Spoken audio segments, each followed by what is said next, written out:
Hello and welcome to the NPTEL MOOCs course on development research methods. In this class, we will have a general reading of a very famous and a celebrated book titled The Field Worker and the Field. This book was edited by M.N. Srinivas, A.M. Shah and E.A. Ramaswamy.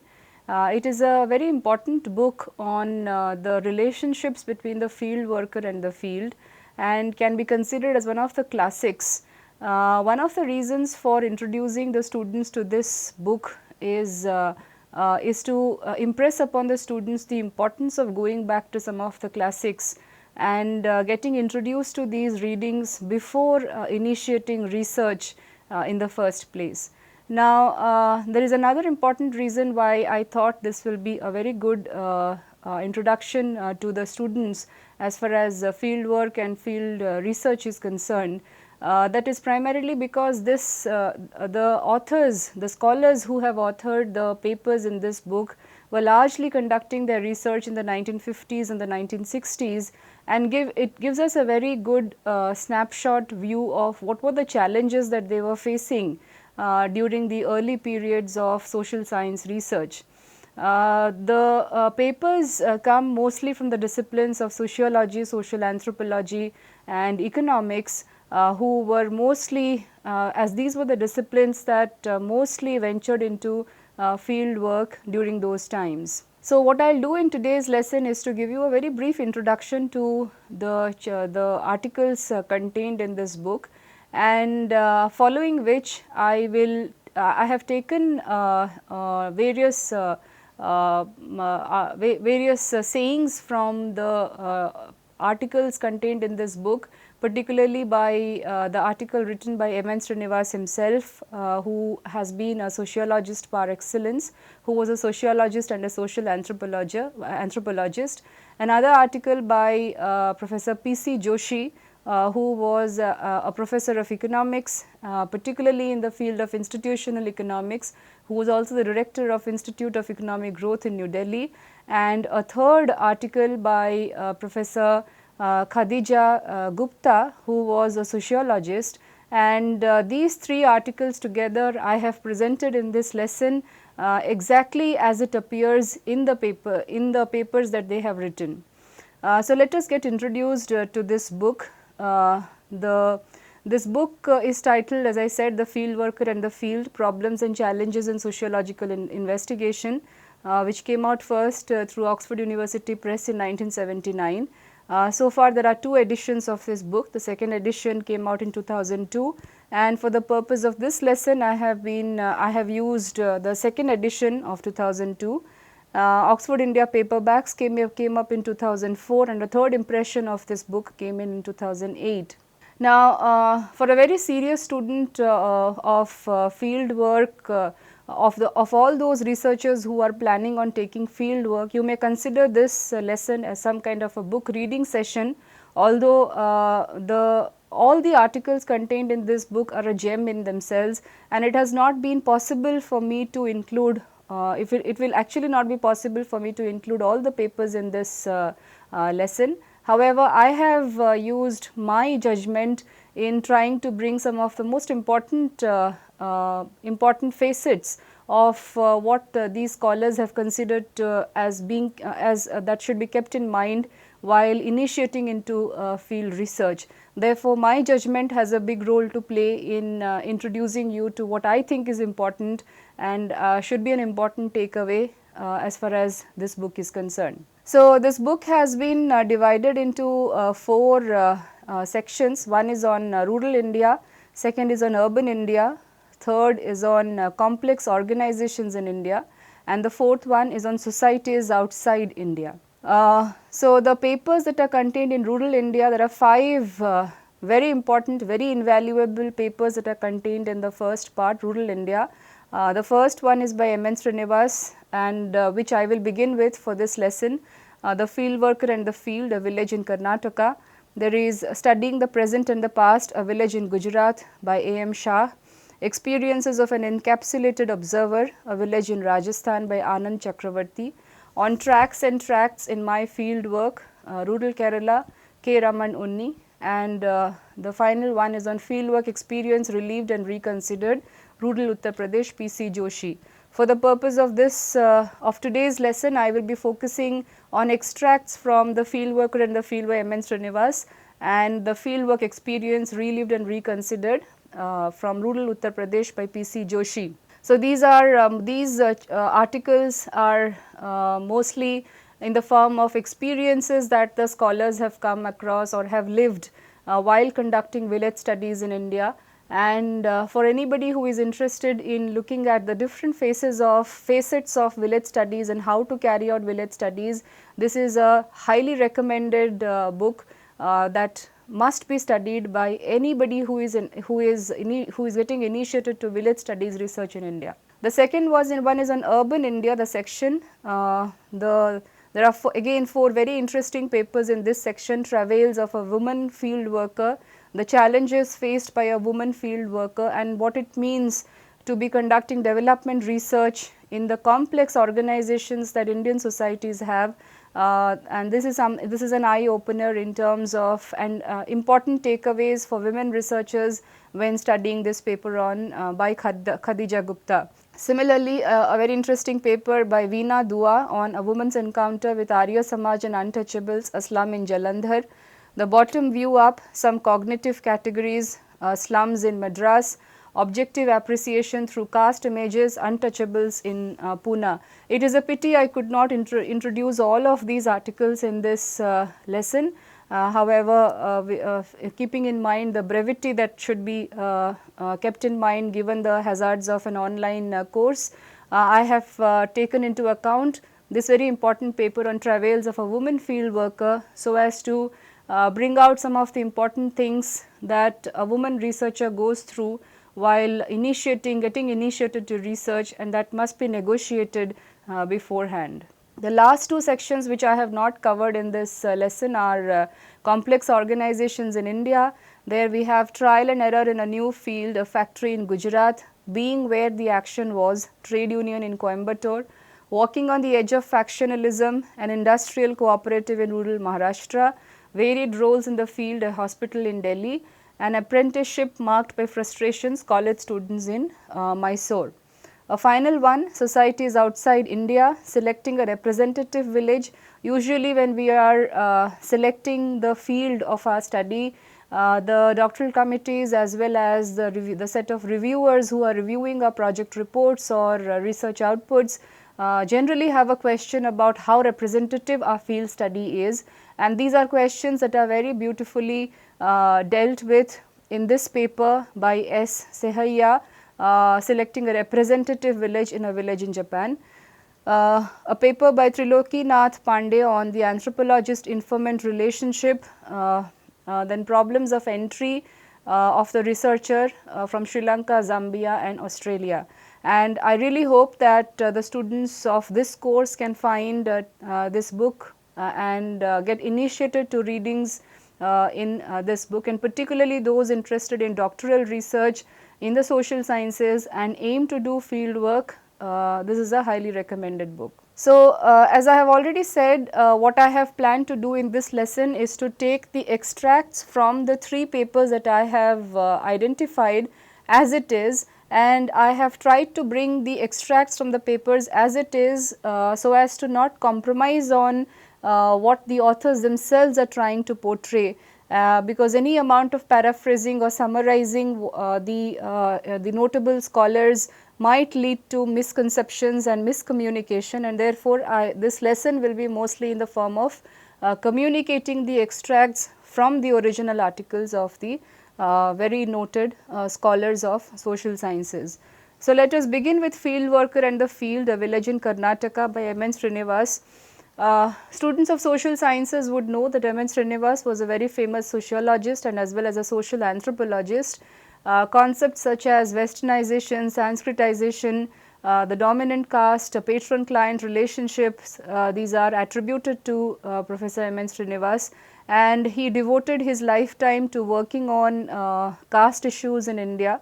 So, this is his article on the village named Rampura, which is a village 22 miles from Mysore on the Mysore Malavalli road, and therefore this chapter, basically this article refers to Srinivasa's Rampura experiences, and he has widely written on his Rampura experiences on various journals and research articles. He entered this village in the year 1948, and his field work continued till about the 1950s. I have also already mentioned that the scholars that I have taken for this lesson were conducting their field studies in the 1950s largely, also in the 1960s. Let us look at, let us understand what were the problems that they faced while conducting their field work, and if we have some lessons from their experiences.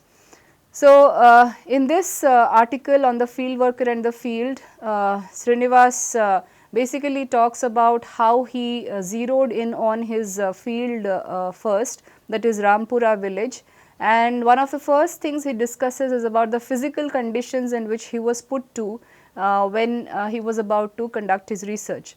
So, this is an extract from his article straight away. He writes, "The accommodation that was made available to me was the cow house of the headman, situated about 40 feet diagonally across the headman's main house. I shared my quarters with the headman's 5 pairs of plough bullocks and one solitary bullock, which was used for drawing a covered cart, in which the headman or his sons occasionally travelled to their fields or to neighbouring villages. The northern portion of the cow house was separated by a mud wall from the rest of the building, and in it lived a Muslim client of the headman and his family. The snoring of the servants and villagers and byways of the tiled roof provided the backdrop to my sleep at night." Now, I find this to be a very interesting passage from Srinivasa's The Field Worker and the Field. First, he makes it clear regarding the accommodation that he was put to, which was the cow house of the headman. He was living with the in the family of the headman or the village leader, and that was his entry point into the village. He also mentions this sentence regarding the fact that there was one solitary bullock which was used for drawing a covered cart, in which the headman or his sons occasionally travelled to their fields or to neighbouring villages, also in a sense shows us the status of communication in the village that he was studying. So, the headman or the village leader himself themselves used a bullock cart. So, which means bullock cart was the most important mode of transport which could be afforded by the headman. So, the others in the village might not have the privilege of having access to a bullock cart even. Another important thing that drew my attention to in this passage was the fact that the headman had a Muslim client, which means that patron-client relationship in this village went across religious lines. And though if you can read more articles of his Rampura experiences from different sources, you will see that Rampura also had a decent number of Muslim households, and the activities of the Muslim households were also delineated by the caste dynamics of the village. So, these are some of the important things that caught my attention, and we could draw some conclusions from these narrations or experiences of the author. In the same paper, in this article, he goes on about some of his personal conditions while he was a researcher there, and we can draw some of the conclusions about what being a participant observer means. We talk often about participant observation, and here the researcher is a participant himself, and what can we draw from participant observation is something that I think is of importance in this extract. So, he writes, "My bath presented a problem. The cow house had no bathroom, and the headman suggested that I take my bath in the open courtyard in the middle of the house. I did not find this practicable, as the headman's servants and others were moving about in the cow house, especially in the morning when I wanted to have my bath. Once or twice I proceeded to my bath after bolting the front and back doors and asking my cook to stay in the kitchen till I finished. Within a matter of minutes there were bangings on the front and back doors and loud demands for the doors to be opened immediately. The villagers quizzed me about my bathing habits. Eventually I found a way out of my problem by having an enclosure of woven bamboo splits put up in one corner of the central courtyard. This incidentally brought me into contact with the Medas, hereditary basket workers, and it enhanced my knowledge of Medas and of rural life. In some of the subsequent classes from here, you will also get introduced to field diaries as part of the course on development research methods, and this is an excellent example of how to maintain field diaries, which may not form a part of your main research output, whether it is a dissertation or a thesis or a research project, but these field notes can give you insights into how you have come in contact with different people and categorize them once you have come out of the field. So, this is an example of how Srinivas mentions from which incident he connects that he came across the Medas, a caste category who were hereditary basket workers, and how his communication, his conversations with the Medas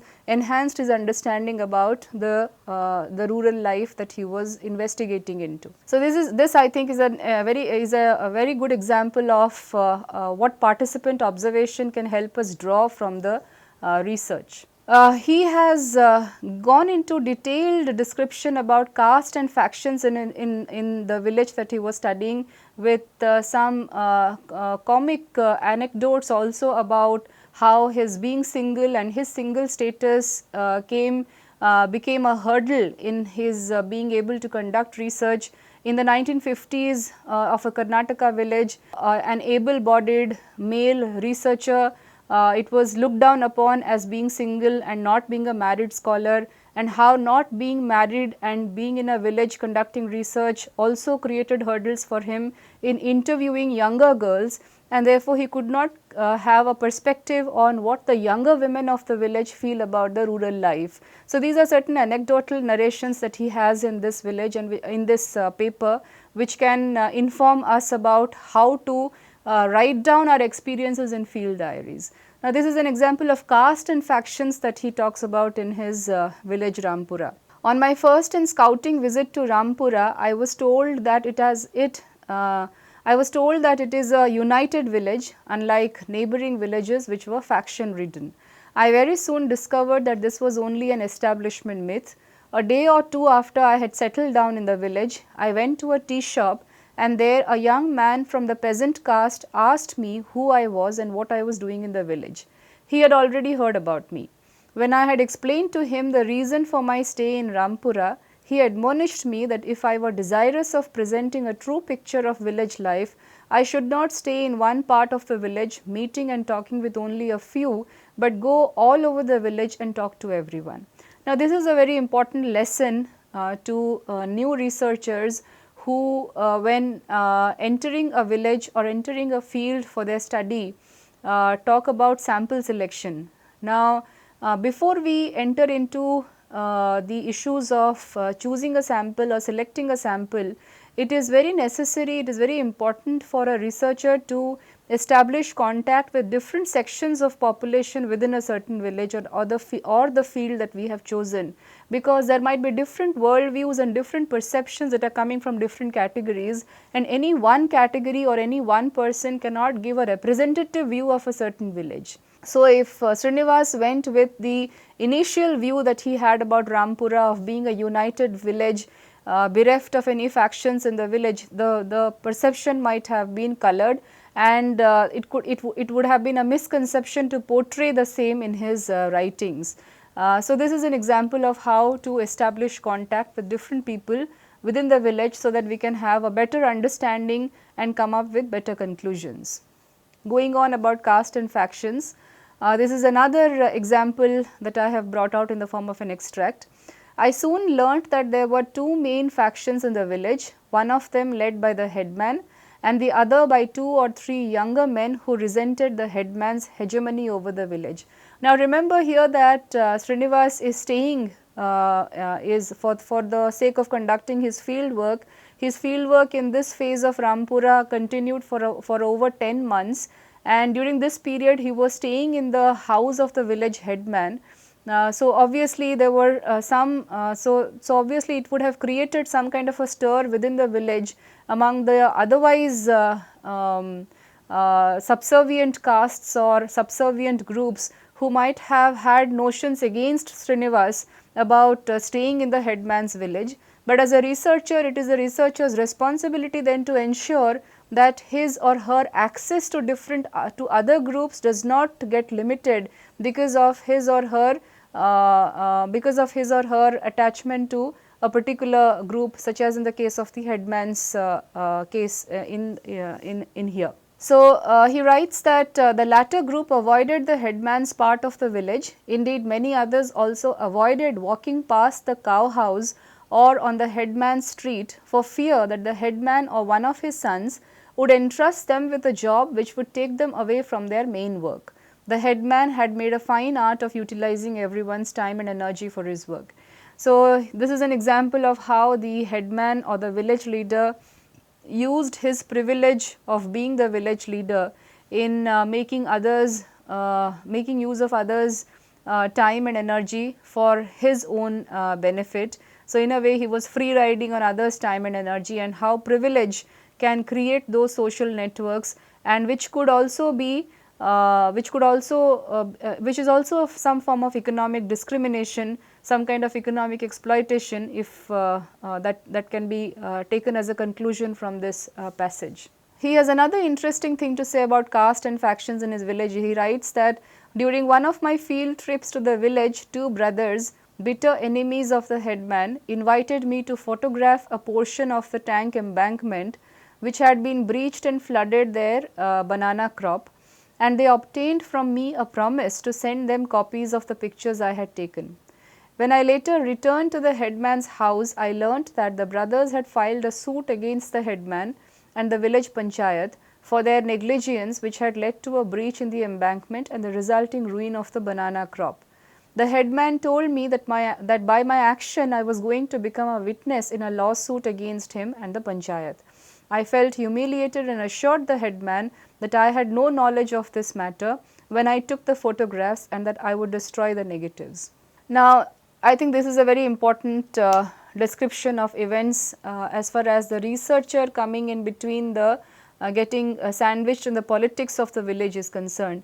And this is an important thing to keep in mind for researchers who are planning to stay for a longer duration in their field, because one of the things to keep in mind here is that the researcher has approached a field to investigate a certain question or a set of questions. Now, in the process of investigation in social sciences research, development research, it is but natural for you to communicate to various groups within a locality or a region. However, it is always important to maintain a safe distance from various factions within the field. Often it becomes impossible to maintain a safe distance because the researcher's own worldview also comes in conflict with the worldviews of the participants within the village also, and this is a tricky situation to be in. However, this is where the presence of mind and the theoretical background of what we have studied in our literature, the questions, there is a reason to keep going back to the questions that we have asked in our research project, which will enable us to decide what distance to keep with the participants. Now, among the various things that he writes in his article on the field worker and the field, there is a final note to anthropologists, which I will end with as far as Srinivas's article is concerned. He writes that anthropologists usually write reports which are impersonal, abundant in sketches and charts, and nowadays also tables. This is the accepted style of presenting learned reports, but quite apart from their dullness, the reports convey an impression of objectivity which they do not, and in my opinion ought not have. So, this is this issue of objectivity of the researcher and this is something that is that haunts every social science researcher, whether you are coming from sociology or anthropology or economics, when you have gone to the field, about how much objectivity you are maintaining. Particularly in the field of economics, often there is a question of how objective is your data. and this is something which has been a matter of serious debate across disciplines about how to maintain objectivity, and to in response to that we can consider Srinivasa's thoughts about objectivity, about whether objectivity should be maintained or not. He goes on, nowhere in such reports does the anthropologist make it clear that his perception could be anything other than objective, and that his affiliations, class, regional and religious, quite apart from his values and temperament, influence what he sees and how he sees them. Contrariwise, the role that local community assigns to him is also relevant in understanding his perceptions, etc. So, I will end M.N. Srinivasa's field worker and the field with this final note to anthropologist. However, I would urge the students to take up his articles on these issues in more detail if possible. Now, let us move to the second scholar, P.C. Joshi, who was conducting his research in Uttar Pradesh in the 1950s, and P.C. Joshi was an economist, particularly in the field of institutional economics. He worked under the supervision of the very noted scholar Radhakamal Mukherjee, and he always had this conflict between, in fact in his paper on the fieldwork experiences from rural Uttar Pradesh, he is focusing on this conflict between theory and practice, and this is something that we have discussed in the beginning of our course, and about the conflicts that arises between theory and empiricism, when to focus on theory, how theoretical considerations break down when we are in the field, and how the researcher needs to come back and juxtapose the findings from the field with the theoretical training that the researcher might have had. So, again in this article based upon P.C. Joshi's article also, I have taken some of the important extracts from his article, and in no way can I claim that I have covered his article completely. However, I have taken extracts which I think are relevant for the audience of this course. So, among the various things I think he begins with this question about interplay of theory and field work, about there are certain theoretical considerations that a researcher has to bear in mind because of the literature review that the researcher has done and the questions that the researcher has asked before beginning the study, and then there are a separate set of issues that crop up in the field work. So, there is an interplay of theory and field work and how to balance between the two. He writes, if I had no theoretical background, my field work would have been far less exciting and productive. My theoretical approach favored a class analysis of the agrarian society, but field work served as a powerful corrective of the gaps in this approach. It impressed upon me the hiatus between what I learned from class theory and what I found from direct observation. Field experience showed how difficult it was to view agrarian society as a class society and the peasantry as a class in the classical sense. All those students who are introduced to agrarian studies or to development economics, who have keen interest in class analysis, will find these extracts more interesting as far as how to think in terms of conceptual frameworks, the theoretical considerations, and how to reconcile them when we are getting to field work. The field view also helped me to distinguish between regions in Uttar Pradesh having a landlord dominated agrarian system on the one hand and a peasant dominated system on the other. The distinction between landlord and peasant ideologies, the latter being less fatalistic than the former, was also revealed to me by field work. This is a very interesting finding that is coming from his field work, and in fact these findings later forms theories that we consider as takeaways from a study of rural society or rural economy. Often in while studying the rural economy, one of the characteristics that is mentioned of the Indian rural economy is that of farmers being fatalistic in nature, and I think in that context this is a very important finding that Joshi is talking about, the distinction between landlord and peasant ideologies, the world views that these two different sets of or categories or classes of people come from landlords and the peasants. These two different ideologies, The latter, or the peasant ideology, is being less fatalistic than the former was also revealed to me by my field work, and this is a very important contribution to theory as far as agrarian studies or research in agrarian studies is concerned.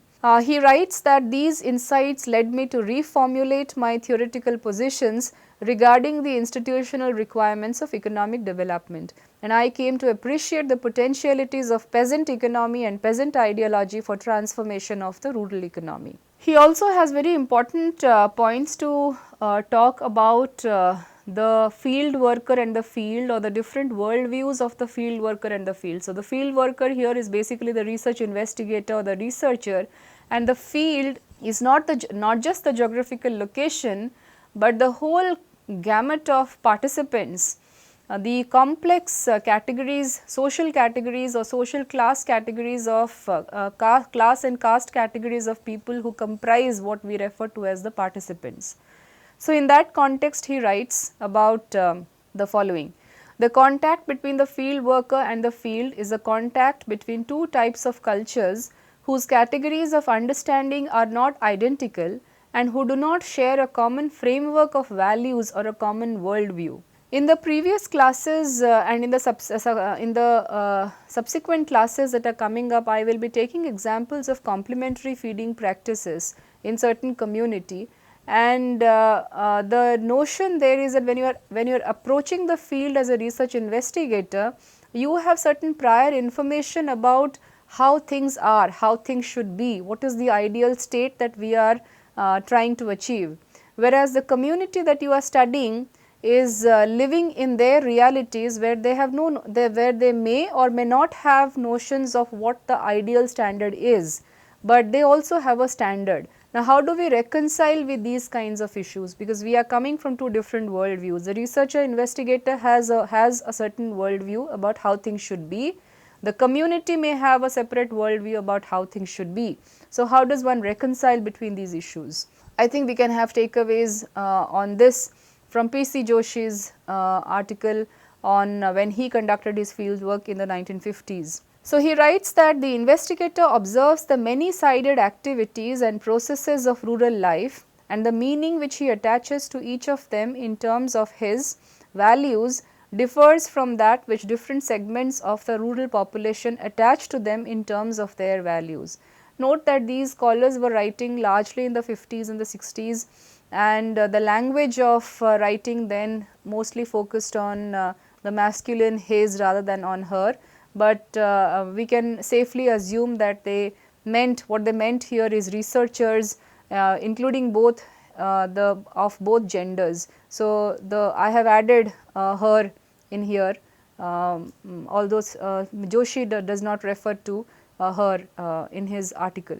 So, I will repeat this. The investigator observes the many-sided activities and processes of rural life, and the meaning which he attaches to each of them in terms of his values differs from that which different segments of the rural population attach to them in terms of their values. For instance, the extortion of rent and forced labor, which he may regard as an index of feudal exploitation, which he may regard as in the researcher may regard as an index of feudal exploitation, may have a different meaning for landlords and tenants under the sway of the ideology of patronage.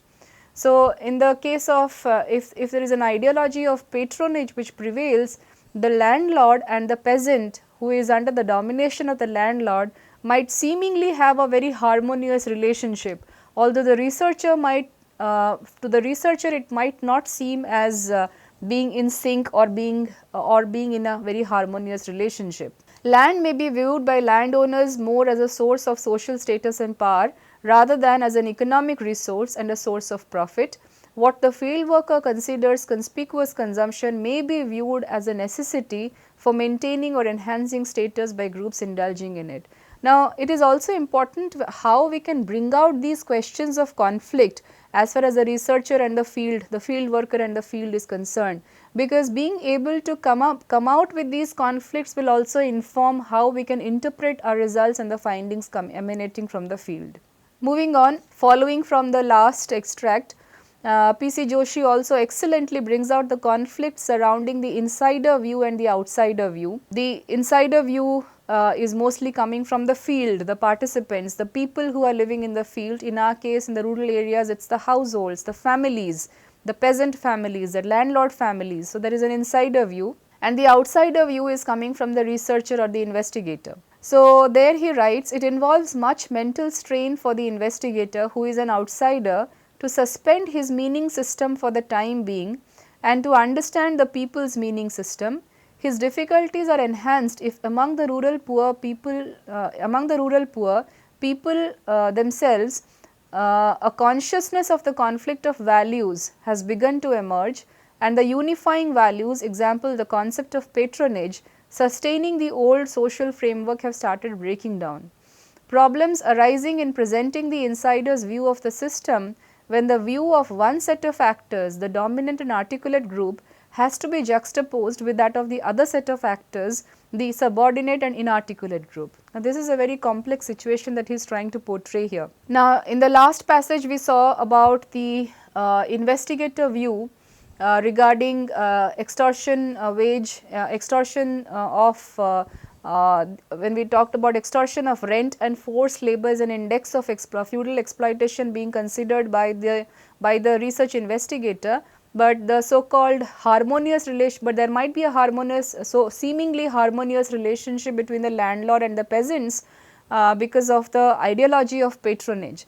But what if this ideology of patronage has started breaking down, and there are subservient groups that have started questioning these ideas of patronage, and therefore there are multiple views within the field, the views of the subservient groups and the views of the dominant groups. Then it becomes a very difficult task for the outsider, who in this case the research investigator, to be able to juxtapose both of these views in the form of the insider view and bring it out in the form of research. So, viewing the social system from the outside in terms of categories of social science and simultaneously from inside in terms of the categories of the dominant and subordinate groups, this is the dual challenge involved in field work. And I think this is a very important challenge that we can highlight as a generic challenge when we are initiating research in development studies or any form of social science. Now, based upon P.C. Joshi's article on rural Uttar Pradesh, his experiences on rural Uttar Pradesh, he has come up with, he narrates the 4 phases that he went through from the initiation of field research till the completion of it. Now, I am presenting this as some kind of a general phases that researchers go through while conducting field work, although these phases are entirely taken from P.C. Joshi's experiences from UP verbatim, as he has mentioned in his article. So, what are the 4 phases that he thinks are important? Phase 1 is, he writes, first I tried to evolve a philosophical and theoretical basis for my field work through a general study of relevant literature, and this also helped in a broad formulation of my problem of inquiry. So, the phase 1, he writes, first I tried to evolve a philosophical and theoretical basis for my field work through a general study of relevant literature. This also helped in a broad formulation of my problem of inquiry. So, this is a very generic phase 1 in which most researchers, through which all researchers have to go through. Phase 2, he writes, it marked the beginning of my field work, characterized by an attempt on my part to put the facts as perceived in the field situation in the ready-made conceptual and analytical boxes derived from my study of social theory. My mind tended to ignore inconvenient facts if they were not in accord with received theory and to seek its confirmation rather than refutation. Now, this I think is important, which most researchers conducting field work go through, where when we come across with facts which are not in tandem with the theoretical construct that we have come across or we have studied, we are trying to adhere to, then we simply try to reject those inconvenient findings rather than probing deeper into it. And this is something that P.C. Joshi is also highlighting as one of the phases of his research work while he was conducting field work. A phase 3, he writes, the complexity of the social reality as revealed through field work had such an overpowering impact on my mind that my unquestioning allegiance to my concepts broke down. Remember that he begins with this dominant, he begins with this theoretical tendency of trying to do a class analysis of the rural economy that he is studying. So, he writes that the findings of the fieldwork had such an overpowering impact on his mind that his unquestioning allegiance to his concepts broke down. In the whole course of my investigation, this was the most agonizing phase. Realization of the inadequacy of uncritically received theoretical categories to take account of this complexity made me skeptical and pessimistic about the usefulness of any theoretical construction. And this is another very important familiar phase of researchers, where we begin with a theoretical construct and the social complex social realities of field research, particularly in the field of development studies or development research, is such that it becomes increasingly difficult for the researcher to adhere to the social construct that we have begun with. So, this was a phase of surrender to empiricism as opposed to phase 2, in which I was under the influence of a doctrinate tendency. So, in phase 2, the researcher's mind tended to ignore inconvenient facts because he wants to adhere to the theoretical construct that he has begun with, whereas in phase 3 the complexity of social reality is so overwhelming that he is bound to give up the social construct that he began with and focus only on empiricism. So, these are the contradictions that the researcher faces while being able to interpret the research findings coming from the field. The phase 4 is very interesting that he highlights, and I think is one of the important takeaways as far as researchers process, the mental process of the researcher undergoing research is concerned. He writes, "It began when, immersed in the mass of concrete data, I felt the necessity of tools which would help me in distinguishing essential from non-essential facts. In this way, I was led towards reformulating my theoretical concepts in light of the data provided by my inquiry." I think this is something very important which informs research methods. We have talked about research processes and how it is best to go back and forth as far as formulating a research question is concerned, moving towards research findings and then coming back to the research questions that we have formulated. And this is an important example of this back and forth process of the different stages of research that we are initiating. I was now able to use fact finding as a stimulus to theoretical reconstruction and the latter as a stimulus to deeper fact finding. So, this is the back and forth process that we have been talking about. This phase eliminated the dichotomy between theoretical abstraction and concretization and harmonized the two processes. It represented for me the peak of excitement of research. It pulled me out of phase 3 of research, which represented the trough of despair, and this phase, which represented a process of reconstruction of my field experience, did not end with the completion of my research monograph. This is important. This phase, which represented a process of reconstruction of my field experience, did not end with the completion of my research monograph, and I now feel that reconstructing field experience is perhaps a lifelong affair. Often when we talk about expertise or experts in the fields of social sciences, experts in the field of development studies, this is exactly what we are talking about.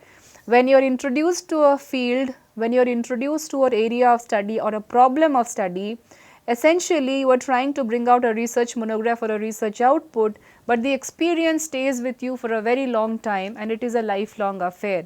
And the expertise mostly comes from these experiences that we have endured or we have had while conducting while investigating the research problem. Okay, so I will end P.C. Joshi, although P.C. Joshi's article on his experience in Uttar Pradesh has many more important components. He talks about his experiences of where he began his class analysis, how he came about this form of research. He is also talking about the influences that his teachers in his college, in his university had on his research, and how the contradictions in his research also came from the contradictory and often the debated styles of supervision that was coming from his teachers. He also talks about how he was informed about his about the research that he is undertaking from the writings of various communist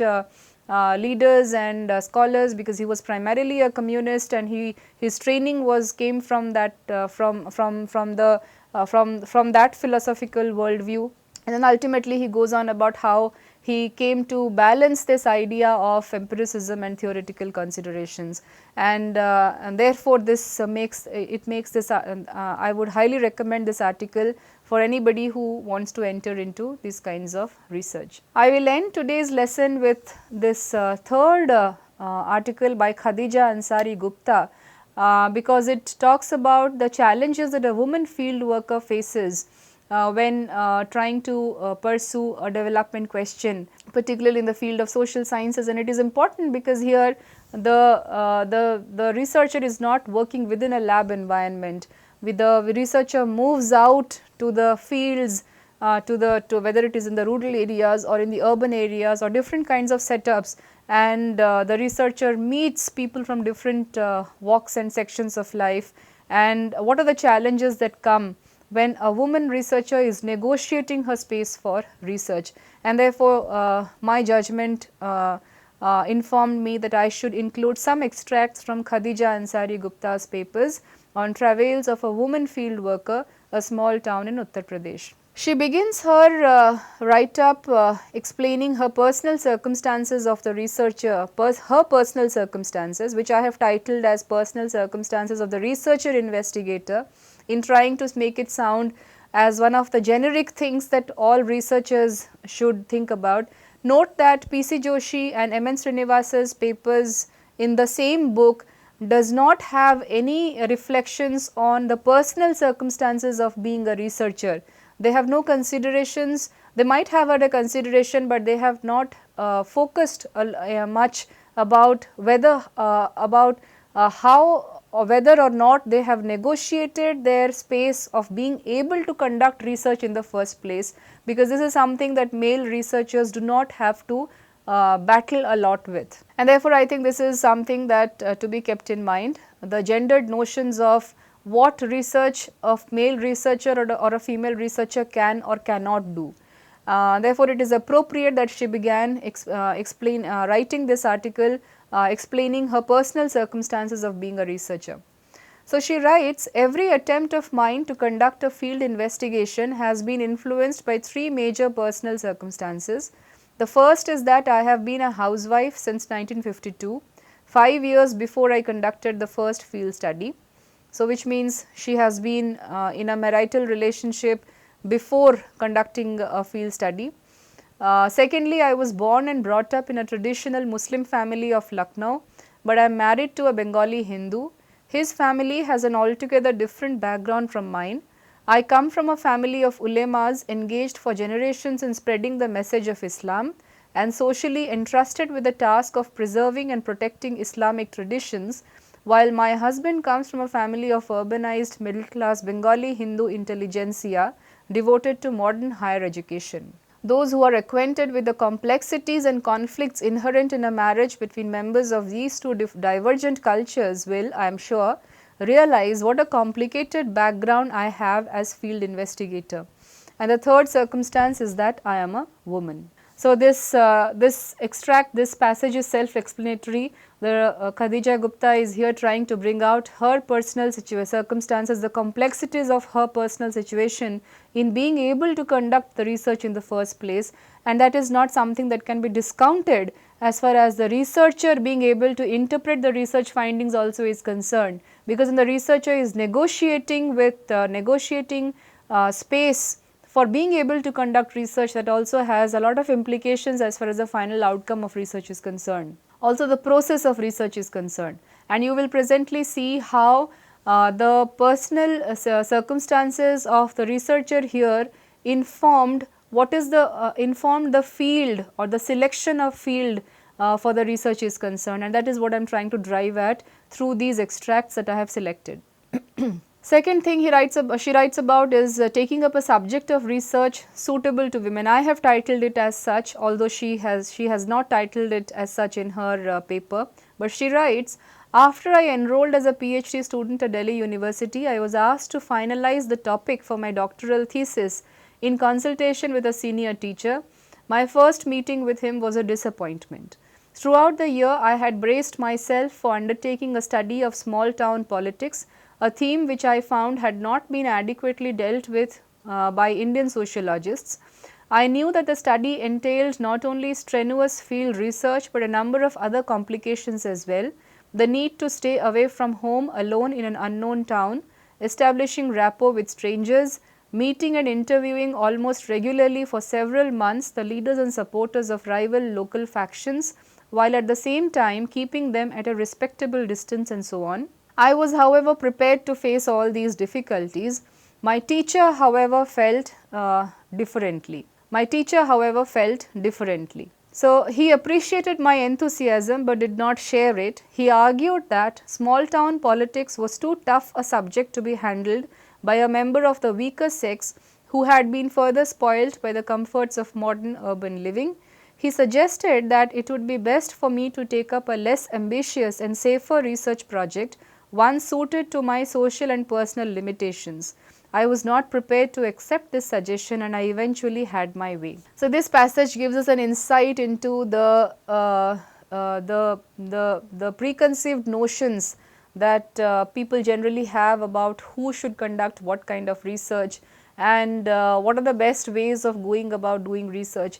M.N. Srinivas in his paper on the field worker in the field also makes a mention about couples, husband and wife couples, husband and wife anthropologists conducting research together in a village vis-a-vis single unmarried scholars conducting research in a certain in a village, in a rural society.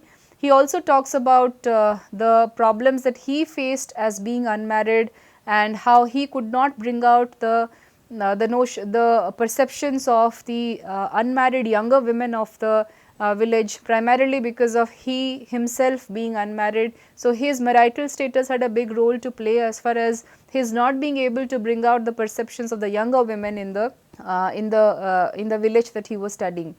Although not similar, but similar notions of gender play a very important role in researchers being able to identify a research question that can be investigated. So, this is a prime example what we see from Khadija Gupta's extract of her supervisor or her teacher not being encouraging of her to conduct study on small town politics, as it was not becoming of a woman, it was not possible for a woman to go ahead and do it. Selecting the field, and I think this is the most important part as far as research methods is concerned that we can take from Khadija Gupta's paper. She writes, soon after the topic was finalized, I was faced with the problem of selecting a town, one which suited the scope of the study and was not at the same time too inconvenient for me to reach, stay in and study. So, this is something that I tell my students also, and as researchers we have continuous discussions about purposive sampling and random sampling, about how to choose a locality, whether doctoral committees and research reviewers usually have these questions about whether the sample has been conveniently chosen, purposively chosen, or whether you have had a proper scientific analysis and then come up with a study area. There are debates surrounding all of these issues, and the thing to keep in mind when these debates come up is what is the question that we are investigating, and if the question that we are investigating is being answered by a purposive sample, then we must go ahead and do a purposive sample also. However, the methods of inquiry must be kept in mind, and we must try to reduce biases as much as possible. Moving on, she writes, added to this was the question of how much of my domestic responsibility I could safely afford to ignore. My husband, brother-in-law and son gallantly offered to take care of the house, but I did not have much faith in their ability. The task of identifying the town, which I thought would be very difficult and taxing, actually turned out to be the easiest. Because of my knowledge of the languages spoken in UP, my home state, I had decided to study a town there. Now, for the research committees, this is clearly a convenient sample, a purposive sample. Secondly, in view of my limited financial means and various other compulsions, I thought it best to opt for the smallest possible town. This is what is informing research methods. I also wanted it to have an elected municipal body with a continuous history for at least the last 2 decades, so that I could study the political processes which preceded and succeeded the introduction of adult suffrage in the country. She is talking about the 1950s, remember, and therefore, which preceded and succeeded the introduction of adult suffrage in the country. Often we talk about data availability. When we are approaching the field, will we be able to collect enough data so that it can pass the test of interpretation. So, this is something that we can take from here. She writes, to this I had added a personal non-academic preference. As far as possible, the town should be situated near a large city where I could have a friend or a relative to bank upon. With these considerations in mind, I scanned through the census reports of UP for 1951 and 1961.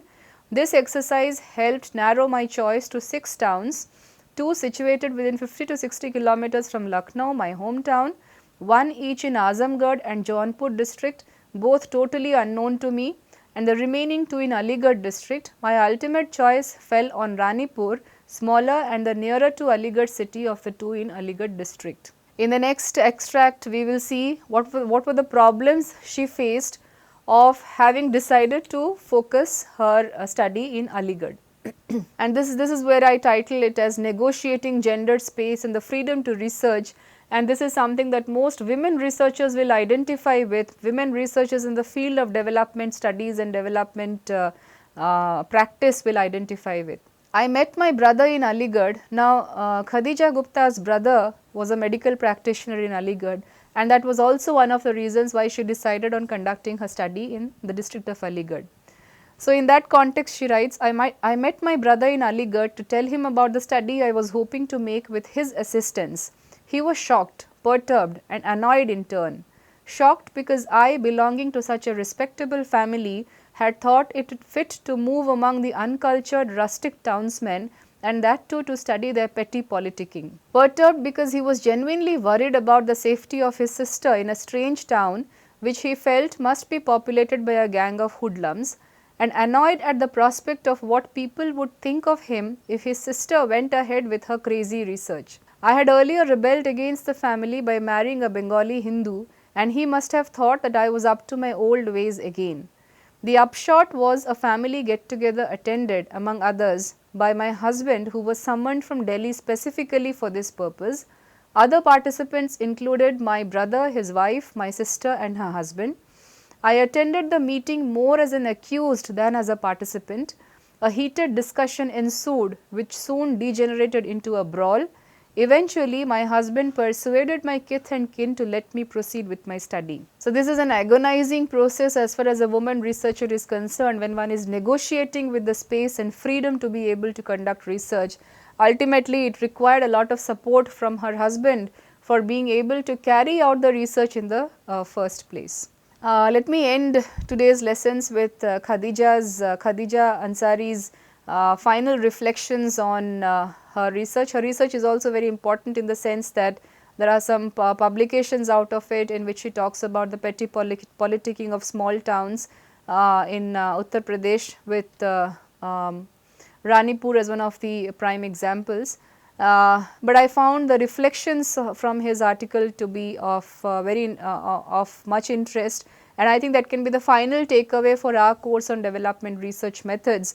As far as sticking to a research question is concerned. So, she writes, looking back, I think that in the environment in which I conducted, the methods and techniques usually prescribed in textbooks for interviewing informants or for recording information obtained from these are inappropriate. Thus, whenever I interviewed a leader or an informant, I was encircled by a crowd of curious but friendly people. While this helped cross-checking data, it also made it impossible to obtain free and frank information. The social pressure exerted by the overbearing crowd made it obligatory on the part of the informant to hand out stereotyped replies, ones which he felt enjoyed the sanction of the imposing crowd. In survey methods, when we are conducting field surveys, this is one of the directions that goes out to the field investigators, that the place of research should be identified very carefully, and the survey schedules or the survey questionnaire should never be canvassed in places where it is accessible by the public. If you are interviewing a particular family a particular key informant, it should be in a place where it is not accessed by the public, and this is precisely the reason why it is not allowed, because usually the respondents might want to respond to a question in a manner which receives sanction from those others present, for fear of being prejudiced against. The upshot was that I was compelled to abandon the schedule of inquiry which I had so laboriously prepared. What I adopted in its place was spontaneously perceived common sense. And I will end today's lesson with this takeaway regarding the perception of common sense of the researchers, of the research investigators themselves, while we are interviewing a key informant or investigating the research question that we have identified. So, this is a highly recommended book, as I keep saying, and all the papers in this book have a variety and richness of information that can become a stepping stone to being able to conduct research. Although this is a dated book in the sense that some of the articles are very old, which was written primarily in the 1950s, 60s, 60s. The field work was conducted in the 50s and the 60s. This book, as I said, first came out in 1979. So, in that sense some of the articles are dated, but nevertheless this is an important book in terms of informing research methods, and could be taken as one of the guides and introductory books for all those interested in conducting serious field work and field research. I will end today's class with this and see you in the next class. Thank you.